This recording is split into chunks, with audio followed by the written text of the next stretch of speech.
আজকে আমরা কি করব? যে আগে বেলপুরি খেতে পারবে তাকে কি দেওয়া হবে? 100 টাকা।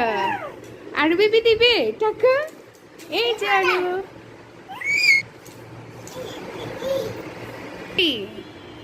কার আগে কে খেতে পারবে? যে আগে খেতে পারবে তাকে আরোহী কি দিবে?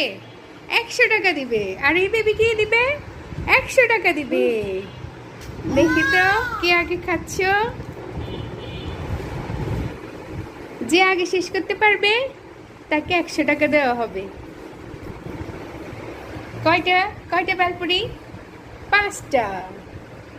5টা 5টা 10টা। দেখি কি আগে শেষ করে তাকে কি দিব?